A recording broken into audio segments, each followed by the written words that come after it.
दोस्तों, मैं इस वीडियो में क्लास 9 का पहला पोएम को एक्सप्लेन करने जा रहा हूँ।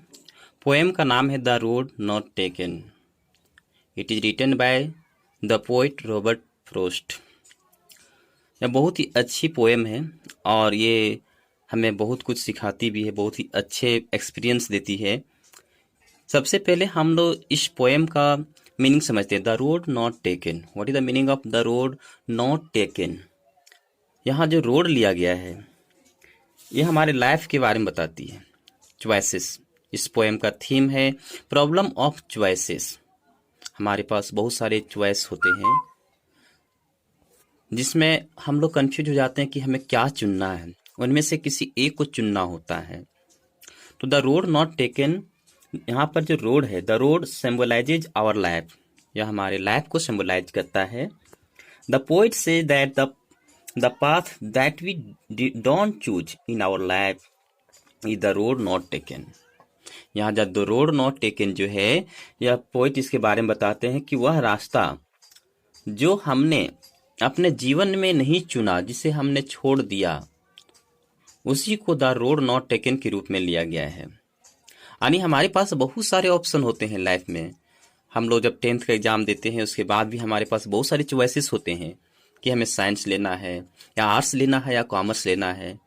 तो उनमें से हमें किसी एक को ही चूज करना पड़ता है।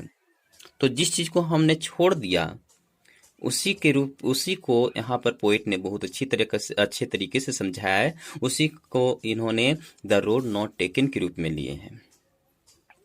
चलिए देखते हैं सबसे फर्स्ट स्टेंजा।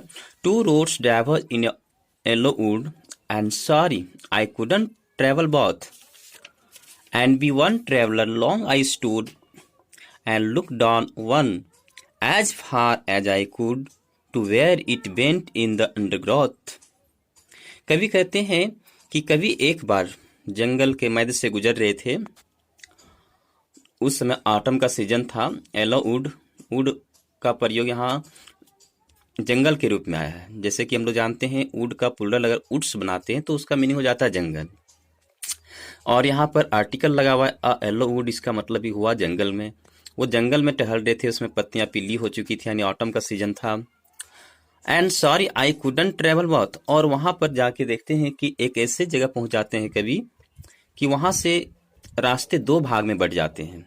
और वो कहते हैं कि मैं तो दोनों रास्ते पर टहल नहीं सकता था क्योंकि मैं एक ट्रेवलर था, एक ही यात्री था। लॉन्ग आई स्टूड, और वो वहीं पर खड़े हो गए। And look down one as far as I could, और उन्होंने एक रोड को जहां तक उनकी नजर जा सकता था बहुत दूर तक देखे। To where it bent in the undergrowth, तब तक देखे जब तक कि वो रोड जंगल में खो नहीं गया, यानी उनकी नजरें जंगल में खो गई। जहां तक उनको दिखाई दिया उन्होंने एक रोड को देखते रहे। देन टुक, सेकेंड स्टेंजा देखते हैं। Then took the other just as fair and having perhaps the better claim because it was grassy and wanted wear, thou as for that the passing there had on the really about the same। वो बोलते हैं क्या, और उन्होंने decide किया कि उन्होंने दूसरे पाथ को चुना, दूसरे रास्ते को चुना, क्योंकि वो बहुत ज़्यादा फेयर था। ऐसा लग रहा था कि ये हमारे लिए बहुत बेटर होगा क्योंकि उसमें बहुत सारे घास उगे हुए थे। एंड वांटेड वेयर मतलब होता है, ऐसा लग रहा था जैसे कि इस रास्ते पर कोई नहीं चले हों। घास काफ़ी उगा हुआ था, इससे पता चल रहा था कि इस रास्ते में अभी तक कोई यात्री ने कदम नहीं रखा, इसलिए उनको लगा कि ये हमारे लिए बहुत बेटर हो सकता है। The as for that the passing there had on them really about the same, लेकिन कुछ दूर जाने के बाद उनको लगा कि वो एक और जो रोड छोड़ दिए उन्होंने, पहले रोड, वो भी ऐसा ही था, ऐसा ही लग रहा था। And both that morning equally lay, और उस सुबह को वे दोनों रास्ते, दोनों पाथ इक्वली थे, एक ही जैसे लग रहे थे। In lips no step had trodden black, क्योंकि दोनों रास्ते की पत्तियां जो थी, जो पत्ते पड़े हुए थे, वे ट्रॉडन ब्लैक नहीं हुए थे, यानी ब्लैक नहीं हुए थे, वो दबे नहीं थे। उससे पता चल रहा था कि दोनों रास्ते पे उस सुबह कोई नहीं चले थे। Oh I kept the first for another day, कवि ने सोचा कि चलो पहले रास्ते को मैं दूसरे दिन लूंगा, दूसरे दिन चुनूंगा। Yet knowing how way leads on to way I doubted if I should ever come back. ये जानते हुए कवि कि वो जिस रास्ते में चले हैं, जिस रास्ते को उन्होंने चुना है, उस रास्ते से फिर कभी वापस आएंगे या नहीं आएंगे, उन्होंने पहले रास्ते को अनदर डे के लिए रखा, अनदर डे के लिए चुना। I shall be telling this with a sigh. Next last standard में बताते हैं कवि कि I shall be telling this with a sigh somewhere ages and ages hence.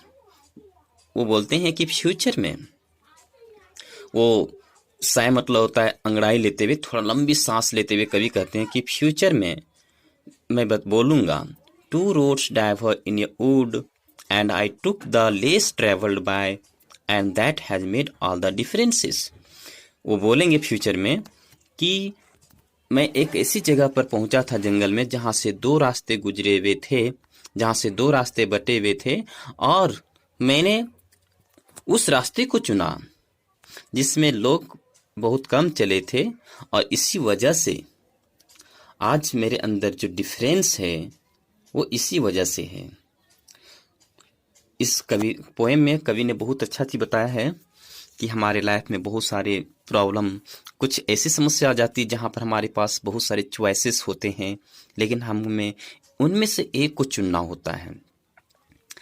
तो उसी तरह से जैसे हम लोग को भी कैरियर बनाने के लिए किसी एक स्ट्रीम को चुनना पड़ता है, और जब हम आगे चलते हैं तो जो कुछ भी हम बनते हैं वो उसी की वजह से कि हमने जिस चीज को चुना उसी के कारण हम किसी से अलग होते हैं और डिफरेंस होते हैं।